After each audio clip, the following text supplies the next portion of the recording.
So, Renato, can Trump and Musk be stopped before they break the entire government? Eh, it's complicated. I'm Renato Mariotti. I'm a former federal prosecutor, a practicing lawyer, and a legal analyst. And I'm Asha Rangappa. I teach national security law at Yale University. I'm a former FBI special agent, and I'm a legal contributor for ABC News. And we're here to help you understand topics that can't be boiled down into a soundbite or a skeet. So, Asha, it is amazing what is happening right now. Thousands and thousands of FBI agents are worried that they're not going to have a job tomorrow. They have been sent questionnaires asking them to provide details of everything they did related to January 6th investigations. The leadership at the FBI is trying to stand up to the administration to try to save their jobs. It is the cleansing that Kash Patel and others have talked about for quite some time. Yes, and also told Congress was, or told the Senate was not going to happen during his Mhm. confirmation hearing. Yeah, so this is Emil Bove, is that right? The To Bove, Bove acting, I don't know. He's the deputy, I'm sorry, he's the deputy attorney general. I think he's, yeah, something like that. He's just Deputy Associate Attorney General, but he's the highest non-Senate confirmed position you can have in the Department of Justice.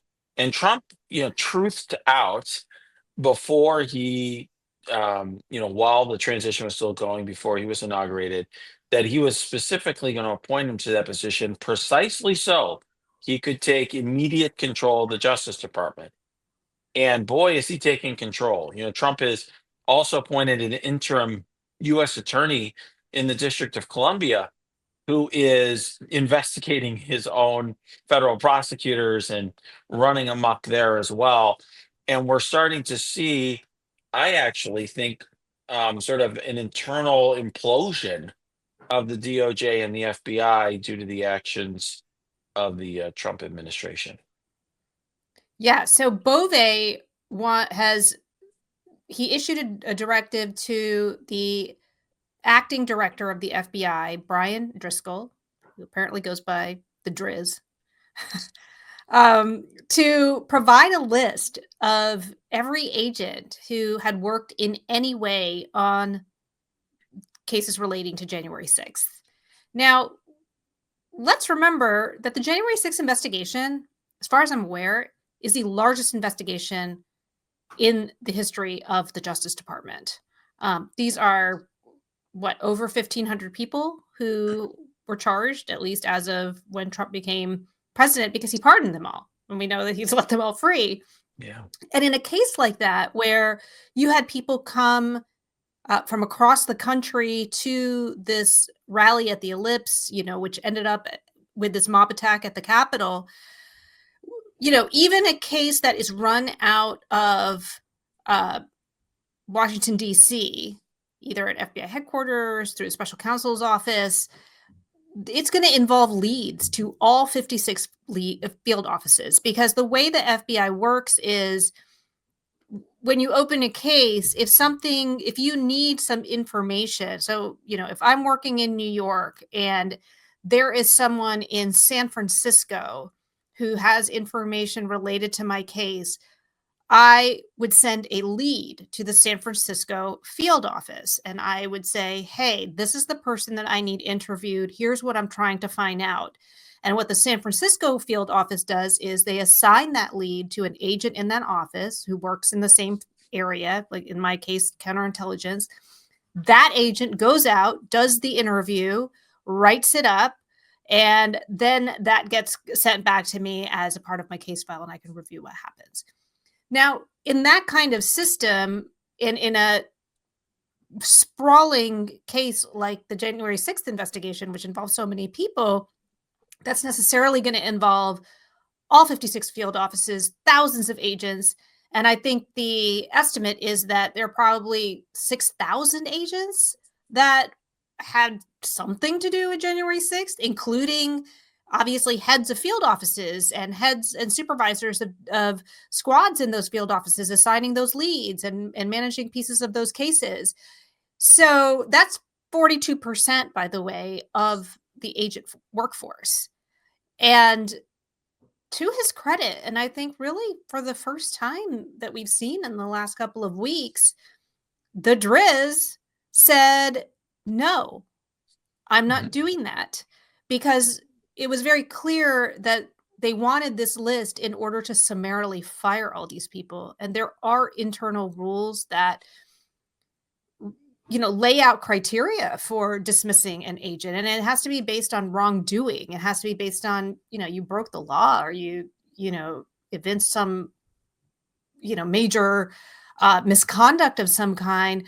And simply working on a case that a incoming Department of Justice didn't like doesn't meet that standard. Yeah. So first of all, public employees are entitled to due process before they're deprived of their jobs. And there, as you mentioned, there is a procedure there. And really, what Trump was essentially suggesting was, and Trump's lackeys, is that they were going to be firing these people without following the process that's there or giving them any process at all and naming these people publicly. So they would be potentially subject to all the people who had been pardoned in the last upcoming weeks.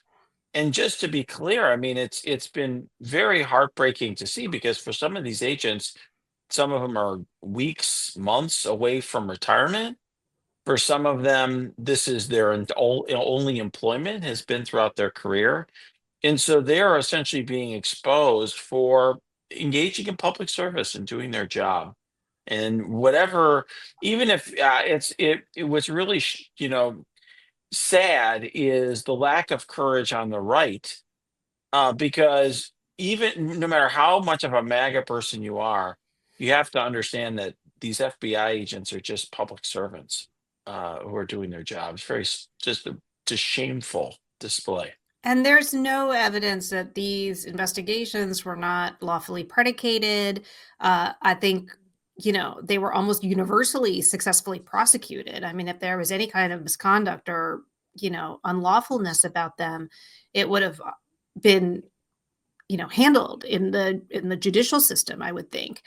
But yeah, this is, the lack of people standing up. So, to that point, Renato, I will say that the FBI Agents Association and the Society of Former Agents of the FBI, again, these are not like hippie, commie organizations. The FBI Agents Association represents agents. They represent the best interests of the agents in a variety of different contexts. The Society of Former FBI Agents is there to as sort of a, you know, um, almost like the alumni of the FBI that are there to kind of look at, weigh in sometimes on policy issues. And both of them are outraged with Mhm. this, mass targeting. Absolutely. And, there have been already lawyers who've been writing letters, for example, to the administration warning them that if they do what they plan to do, there will be lawsuits. And there's been a lot of talk, potentially, there's going to be lawsuits filed to try to get, let's say, a TRO to stop this activity. So, I think by the time this podcast is listened to and viewed, I wouldn't be surprised if there are lawsuits out there. And it'll really be a first test for the Trump administration. I mean, it's interesting, Asha. Trump has really put himself and his administration out there for this January 6th nonsense. And he's done it in a very ham-handed way. If you are really skillful and evil, you can find a much more effective way to carry out sort of change of the guard at the FBI. And this is very ham-handed. And this will be, I think, one of the first tests in whether or not resistance to a takeover and subversion of our government is going to incite some sort of actual popular resistance and some pushback in his own party. Yeah, I think that there, are some lessons that hopefully can be taken from this. So as I mentioned before, Brian Driscoll pushed back. He not only pushed back, he sent an email to the entire FBI workforce. It was very carefully worded. It wasn't defiant, but it was very clear that he did not intend to comply with this request because he did not feel that it followed the proper procedures and policies that the FBI has. Since then, I think it's been really amazing to see that the heads of different field offices have also joined, telling their respective agents, the agents in their respective offices, that not to fill out these questionnaires, or to basically delay filling out these questionnaires, and really that they're going to take the hit for that. Like, in other words, they're going to submit these things that, as collectively as leadership. So, in other words, there is a lot of, I think, leadership stepping up and reassuring the people who are just doing their jobs, on the line.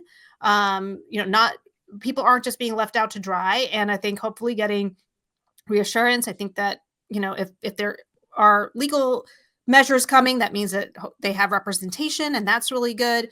But, I hope that that will, dissuade some agents from throwing in the towel and leaving. I think it's really important that, if at all possible, they stay, because you don't want this kind of organization to get hollowed out. But I hope that also it provides some inspiration and maybe some hope for other people who are also, being targeted for dismissal across the government. You've talked in the past, Sasha, in some of our prior episodes about friction and creating friction, and that's really what the Driz did here. It's what those attorneys are potentially going to do if they end up going through with their threats of filing lawsuits. And I think, the question is going to be, at what point does some of that friction move the needle and impose some sort of counterweight to the Trump administration? I'm actually at a conference now. I've talked to some Republican staffers in the House, and it's been interesting. A lot of them privately are like, well, we got to say the sky is green for 4 years, and they're putting their, hands over their ears and trying to make it through, hoping that we're going to make it through. And, I think at a certain point, it'll be interesting to see whether, if there's enough of a popular outcry, there could be some backlash here. There could be some tension within the Republican Party, because remember, they only have like a two-seat majority in the House, and it might be one soon. So they're really operating at a razor's edge there. A lot of those people have to be concerned about keeping their seats. And I just wonder, will we have a point at which people are like, we don't want thousands of FBI agents to quit, because what if we have a terrorist attack in the United States, or some other emergency in which we desperately need federal law enforcement to be strong?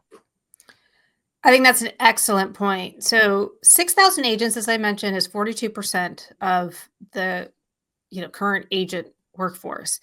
And those are agents that are, I imagine, with this size case, not only agents who are working criminal cases. These are agents who are, normally doing not just criminal, but also cyber and terrorism and maybe even counterintelligence.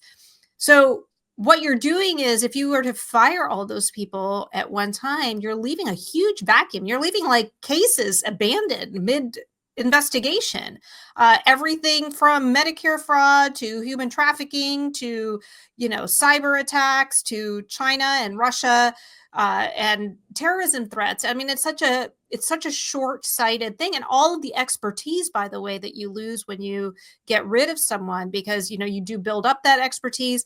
And by the way, it's not really easy to onboard a new agent.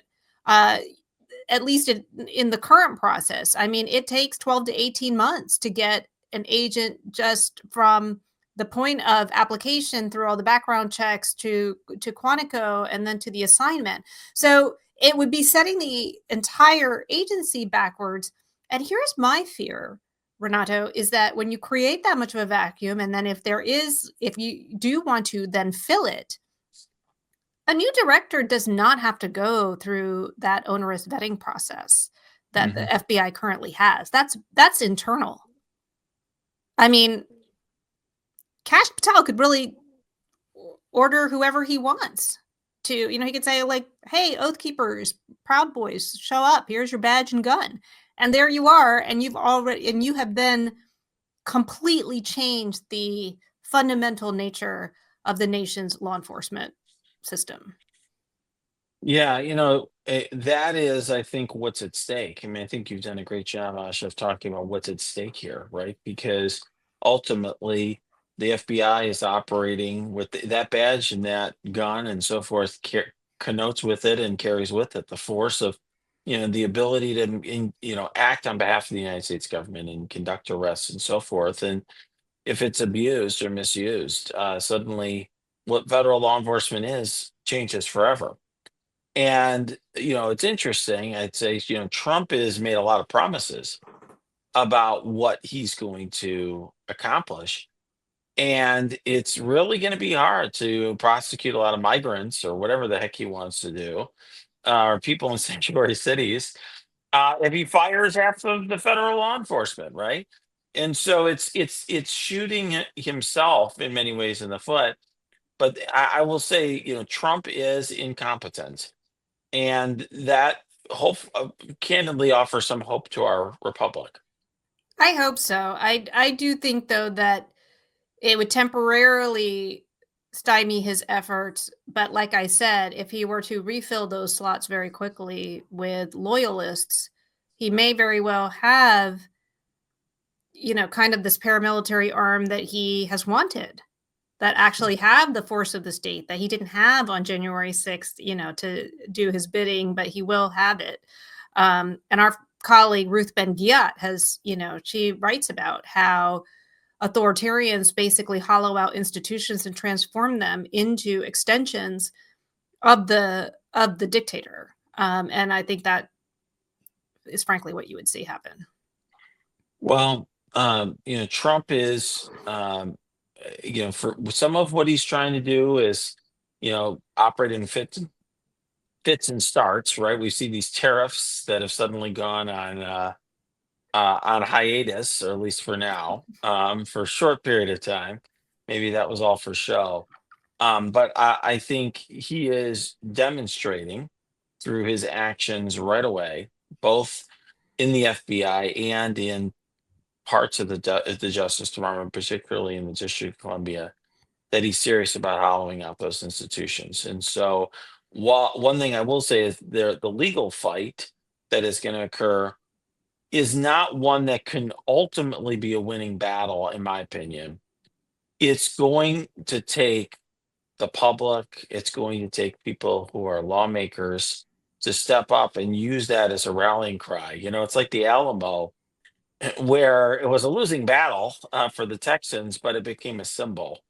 And it is my hope that these FBI agents will be a symbol for the rest of the country to resist. So what are you saying? Are you saying that he would ultimately prevail, that these lawsuits will slow it down, but that eventually he would be able to find a way to dismiss them?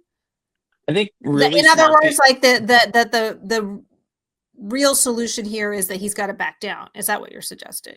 No, what I'm suggesting is that a smart person could find a way to accomplish this. The way Mhm. they're accomplishing it is bad, and Yeah. they're not even doing a good job at accomplishing what they want to do.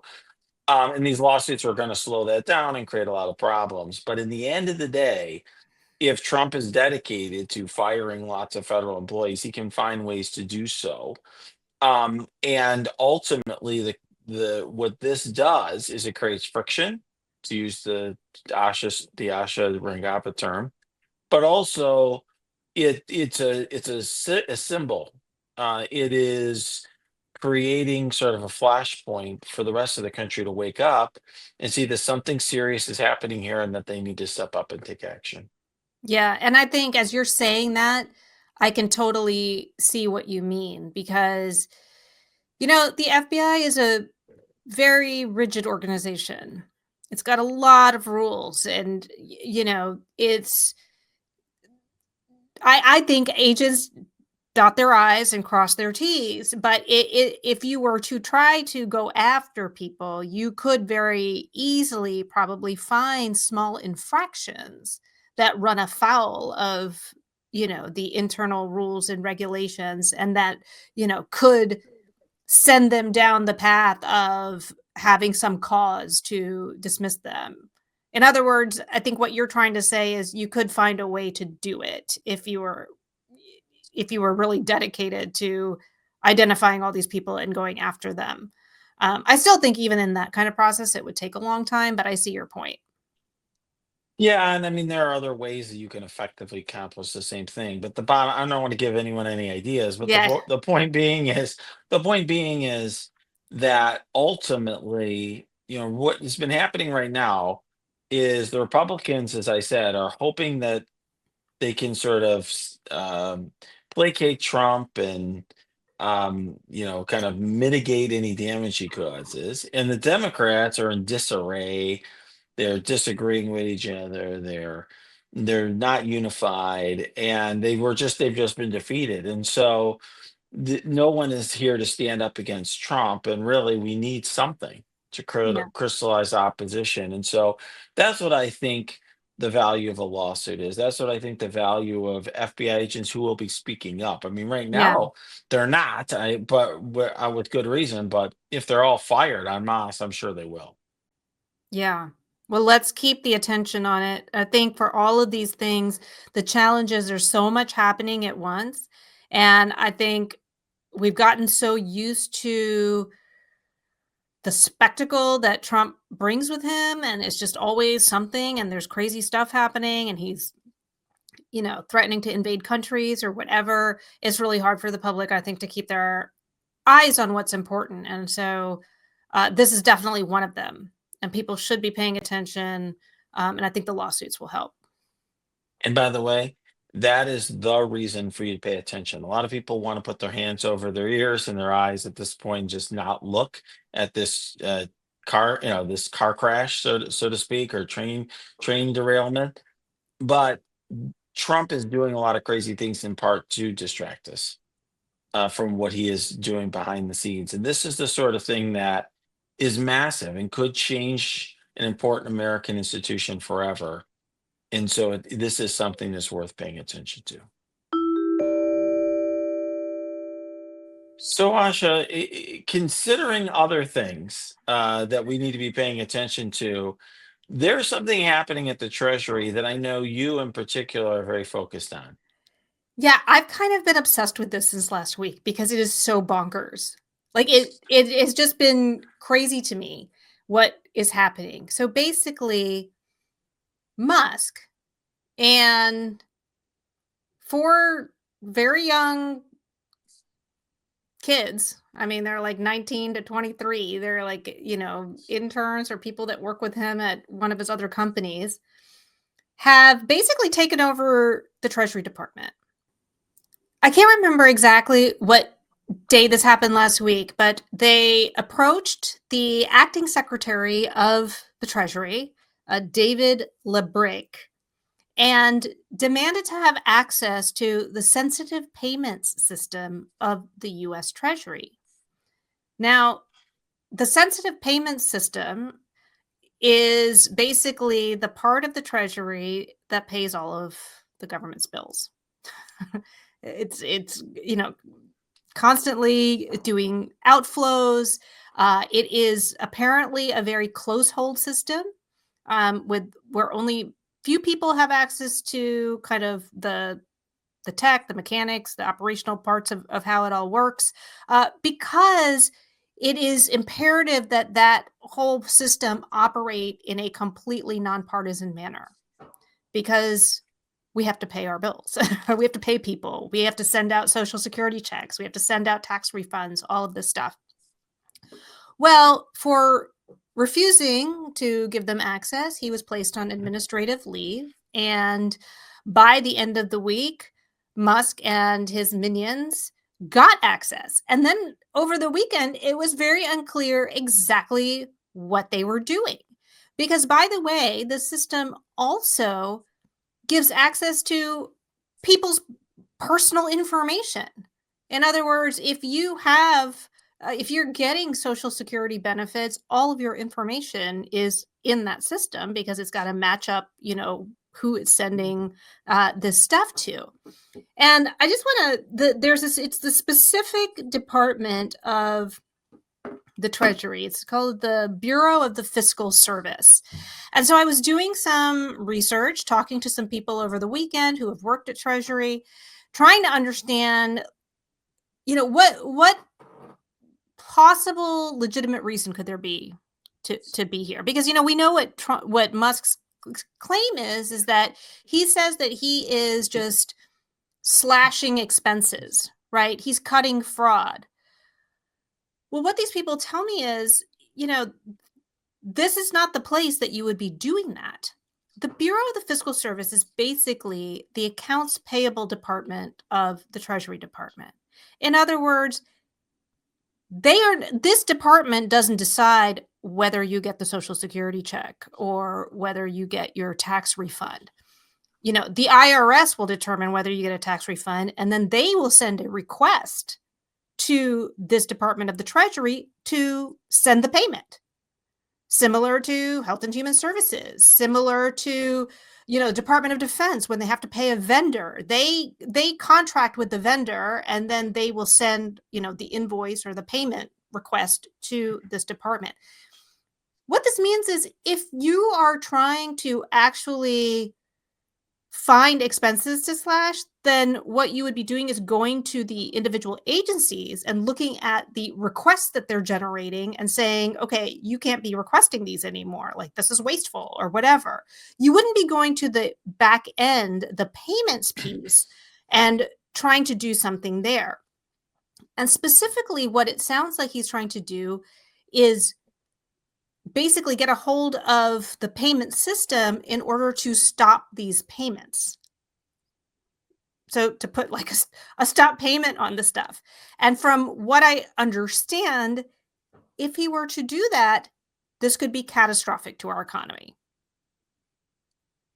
Yeah, I have to say, Asha, I have struggled to understand what he's trying to accomplish here, other than he's trying to find the most efficient way to gain control over our nation's ability to pay its bills in order to essentially tell agencies you have to do what I want you to do, because no matter what you claim that laws, they may tell him, well, a law has like there's been a congressional appropriation, we have to spend this money because that is what the law is, that was signed into law by the president, passed by both houses of Congress.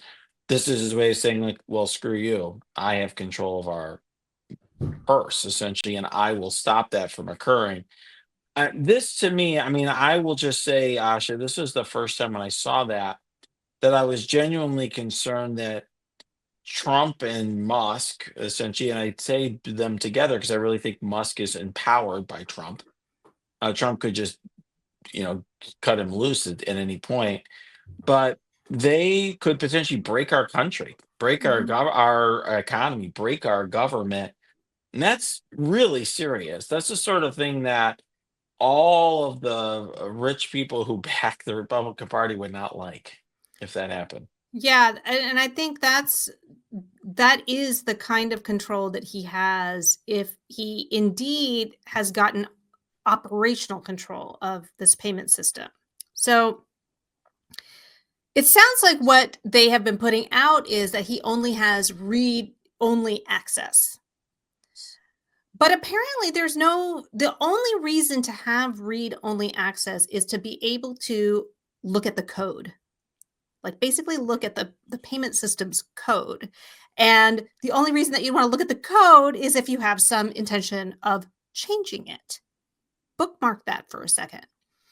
As I mentioned before, what the payment system is doing is basically paying out, requests for requests to pay from different agencies and stuff. So, in other words, the transaction has already occurred. The expense has already been incurred. At this point, it's just a debt. It's an obligation, and also this is what pays out, I guess the interest on treasury bonds, which are supposed to be like the safest investment. So, Mhm. once you stop paying things, it's like, you're getting a bunch of bills and you disable the auto pay on your bank website. Like, you still owe the bills.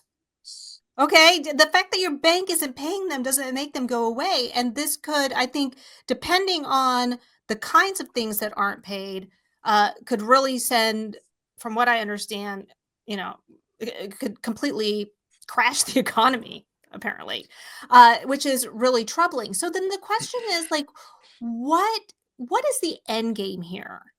I mean, I personally cannot believe that this is just about cutting expenses and, whatever, balancing the budget in 3 days or whatever he claims that he's doing. And there have been a lot of really disturbing things because he's been posting, by the way, screenshots of stuff that, they're encountering in the system, like on X. In another one, he's saying that somebody said, this is so much fraud and waste. The treasury needs to be on the blockchain. And he's like, it will be. So, it's like, what does that mean? What's happening? Is he gonna, like, I don't I know. don't know, like, buy crypto? I don't know what he's gonna do. I do have one theory though. So I think the best case Okay. scenario, look, the best case scenario, I'm reading a book called Breaking Twitter. This is my book club selection for my Substack. And it basically chronicles, his whole takeover of Twitter. And there's very much a playbook that's kind of he's following here. He was also fixated during the Twitter thing on in the Twitter takeover on its payment system. So maybe he's just kind of you know crashing, breaking things and crashing and burning, and that's kind of bad enough. Okay, like maybe he's just crashing our economy. All right, Hmm. not great. um One thing that I started to piece together, though, and it's got me wondering, is he's lost a lot of money on X. He's made some really, really poor decisions. He's made the site toxic for advertisers. They boycotted, the site. He's suing them to try to get them back on. But, he's lost about 40% of the ad revenue that he had on a site that relied uh, for its revenue 90% on advertising.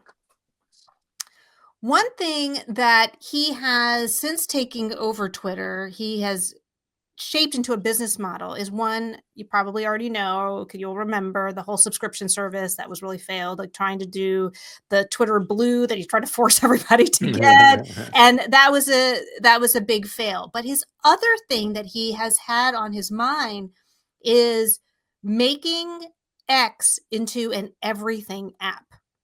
Mhm. An app where you call your transportation and you order your food and and importantly you transfer money, okay? And he compared it to China's WeChat, which Mhm. basically is the everything app in China, and that's how they surveil and follow you, okay? So the whole data piece kind of fits in there, but also one obstacle that he's had to creating this whole payment system on X is that apparently that requires a lot of different licensing from each state. It takes a while to do that. Just last week, however, he's entered into a deal with Visa, which will allow him to use Visa's network to do a peer-to-peer payment network. So he's open for business. He calls it X Money. Okay.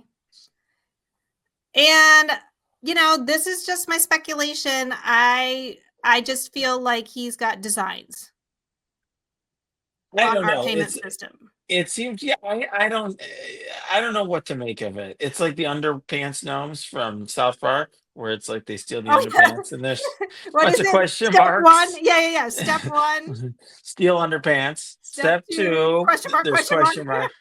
And Step step three, 3, profit. profit. Yeah, I don't Totally. know. Yeah, Totally. What is step 2? I don't know. I don't really understand how like mucking up with our treasury gets you anywhere. I mean, if he's got Visa, he doesn't need the treasury to transfer Well, money he needs around. customers. He needs customers. That's the problem. So, I mean, who's going to use his dumb X money? Would you use it?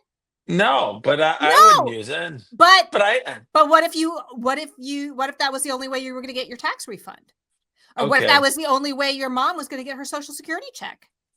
Okay. Or what if that was the only way that, Lockheed Martin is going to get paid for their payments? Oh, by the way, he gets to see all of the details of different vendor payments for his competitors. PS.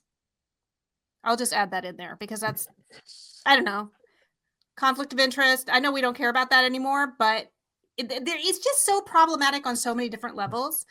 Mhm. But then there's also this whole he's going to put the treasury on the blockchain. So I He feel says a lot of BS. I mean, he said so much stuff on Twitter that was just full of crap. I don't know what to make of that.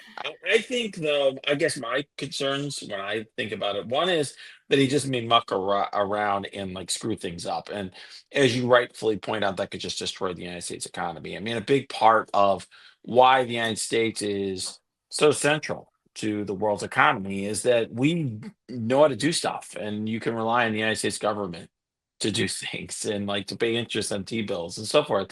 And so if he screws that up, that just could have a devastating impact in the economy. But I'm also concerned about the security risks here. I mean, we now have a bunch of randos who know all sorts of secrets about our payment system. I mean, if you are a foreign adversary, they're great targets. And these are not, carefully vetted people. These are some folks who work for one of his companies. Maybe they're the people he pays to play his gaming accounts, where he, brags that he's an expert gamer, but really he doesn't know how to actually play the games or whatever it is. I mean, I think he's somebody who's kind of full of crap in a lot of ways, but nonetheless, having somebody like that running around in sensitive areas of our government is very much a concern. yeah, I think you're good. I think you are more naive than I would be in Okay, this I don't situation. know. I Yeah. mean, I'm just trying to think about somebody in his position. He's a billionaire. He's got other companies to run. He's just going to come. Okay, he's going to come into the government and just, I don't know, just in his free time, come help us, slash expenses and balance the budget without some benefit to him. It doesn't really add up. On top of that, of all the places to go, he zeroes in on this one obscure department. I mean, have you ever even heard of this? Like, did you know this much No. about Treasury? Nobody thinks about this. I don't even think the people at Treasury think about it.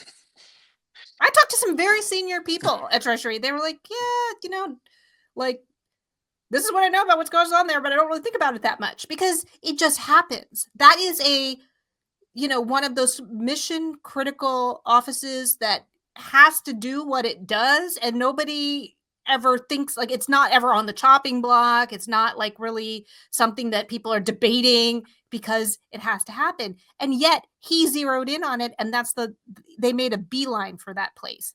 That is hinky. That is For super sure. hinky.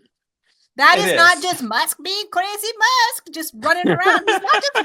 He's not just running around the Treasury Department. He is there and he's looking at the source code for the payment system of the US Treasury. I mean, you don't have to convince me that Musk is bizarre and usually deeply problematic motives. I think I just question his competence. I mean, what you use Twitter as an example. I mean, he spent $44 billion on Twitter and he proceeded to run it into the ground. I mean, he ruined the things about it that Mm-hmm. made sense. I mean, he had a platform, he purchased a platform in which people like LeBron James and Taylor Swift would create content for free.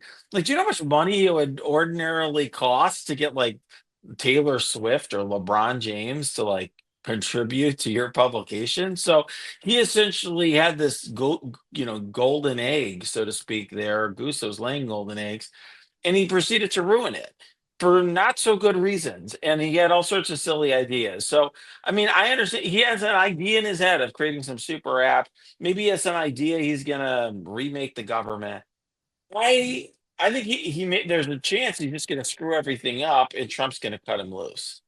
I don't know. I mean, Mm-mm, we'll see. You don't think so? Too rich, mm-mm. too No, helpful to Trump, huh? no, Trump is behaving towards Elon Musk the way that he behaved towards Vladimir Putin in his first term.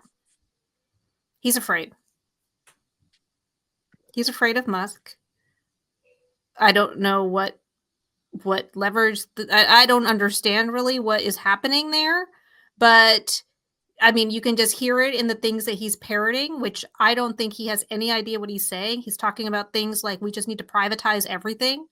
This is, by the way, the Curtis Yarvin philosophy that everything needs to be privatized and the government just needs to be run by a dictator CEO. And then, like, all these, I guess, private companies and tech companies provide services to everyone. Like, we can do a whole rabbit hole down that philosophy, which, by the way, JD Vance adheres to.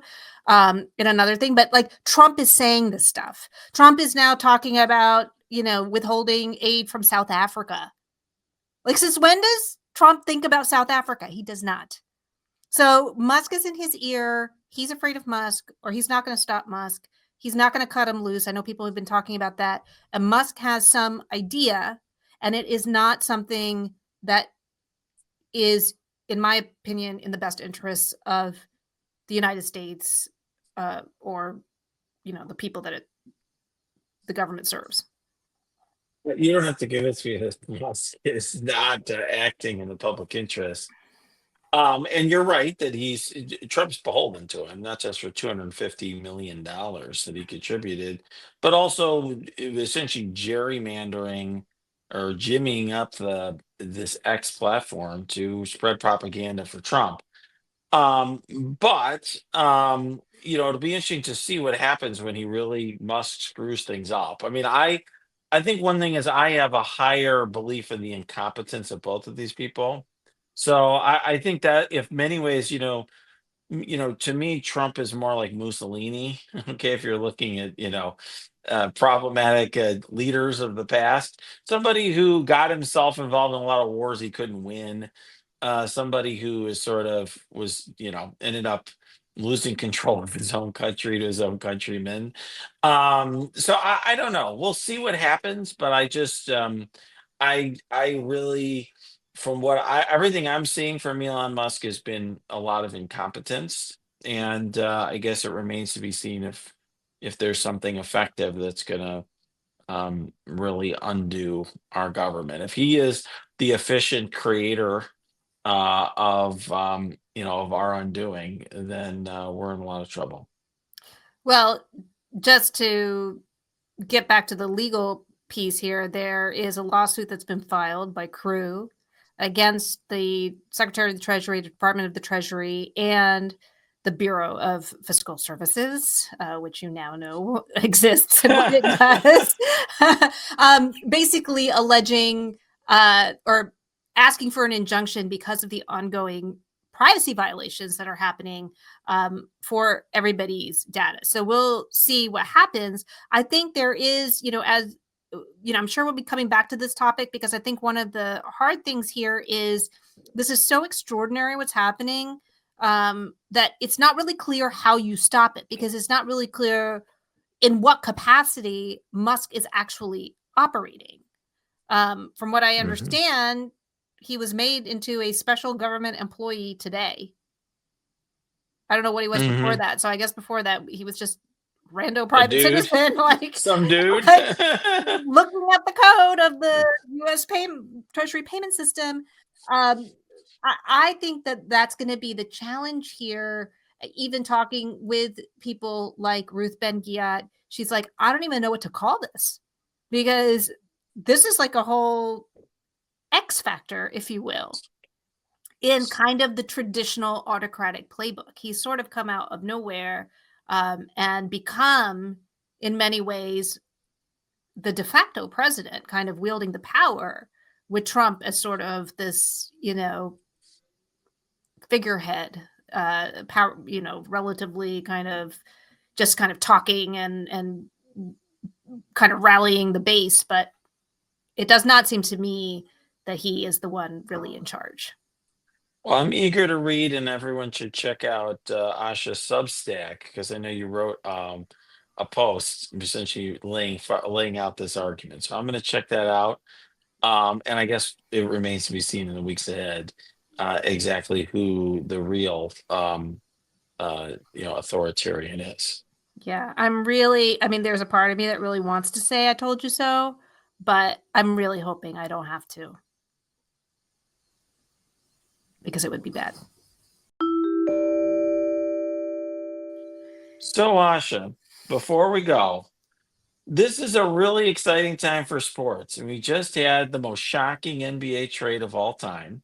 Happened this weekend. The Super Bowl is coming up.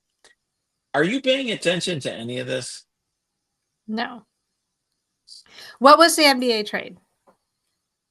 Well, Luka Doncic, who is sort of a rising star of the NBA, 25-year-old guy, led his team, the Dallas Mavericks, to the NBA Finals last year, Okay, was so traded without any warning to the Lakers. No other team was consulted for pennies on the dollar. so I was just in Dallas visiting my sister. That's where I came Okay. back from today. And my sister was talking about this. So this does sound Okay. familiar. I was very Oh, shocked great. that she like, she exclaimed, "Oh my god, whatever was, they traded." And I've never known her to be into sports. So I was like, "What are you even talking about? And since when are you into this?" And but I guess she lives in Dallas and she's like this the Dallas Mavericks. Is it Mavericks? Yes. Okay. It's kind of a big deal, Yeah, Asha. yeah. So she was like, "So, I follow them." So I did hear about that, is my point. Okay. I'm not Did you that hear out did of you it. hear about the Super Bowl? Do you know that that's gonna I mean, I happen? know that it's a It's game. a thing. It's a thing. Do you know, like, which teams are playing in the Super Bowl even? Oh my god, Asha. This is bad. This is bad. This is bad. I do think you, at least for the I expected you to tell The me Chiefs? Is it the Chiefs? the Chiefs are involved. That's a good guess because Okay. they're in it. It I seems like feel they're in the like I Super Bowl feel every like year. sometime in the last few weeks there was something about the Chiefs. So, okay. They're in the Super Bowl every Okay. year, it See? seems. Okay, There you go. that's so far I had heard about the Mavericks trade and I knew that the Chiefs were playing. I mean, I hadn't really Okay. thought about it, but Yes, you that would be my assumed. first guess. Yes. Okay. Who are Do you they watch playing? do you not know? No. The Eagles. I should have guessed. I might have said that. I wasn't Yeah, sure. it's a But then I rematch actually but from then I a was prior afraid that year. the that I like I the Eagles were kind of like in my consciousness, but then I was like, but what if that's not football? And then I feel stupid. Oh, you're not sure what the Eagles are a football team? Do you watch the commercials at the Super Bowl? Like that's what like a lot of people who are not into sports do. Like they watch the Super Bowl just to like, have chicken wings and nachos and watch the commercials. No, because like I feel like on social media the good ones get put up there so I can eventually see them. You're like these people who are like, I don't follow politics. I just watch like in TikTok, there'll be like little clips of the politicians, and that's how I decide. I think I am I am to sports what the completely disengaged person this I am to sports what the civically disengaged person is to politics. Wow. That's me. I'm not Uh, totally like I mean I have mm, sort of heard of stuff. I just don't know how it all fits together. I'm sorry if you're listening to this. I'm sorry. I mean, I'm not anti. I would have a Super Bowl party. Okay. Would you watch the Super Bowl at the party, or would it just be a party in honor of the Super Bowl? It would mainly be a party in honor of the Super Bowl, and I would be very into like what I was like the appetizers and things that I was making. Okay. But I would sit and watch Okay. Yeah. for a I little bit. mean, it's sort of a big thing. I think it's the last thing left that everyone in the country watches, right? It's not like, it used to be like MASH would be ending or be the last episode of Seinfeld and everyone would watch it. Right. Now it is the Super Bowl, and that's kind of it. Okay. Then maybe I should join in. Okay. I'm going to check in with you in a couple weeks and we'll see if that's actually occurred. Okay.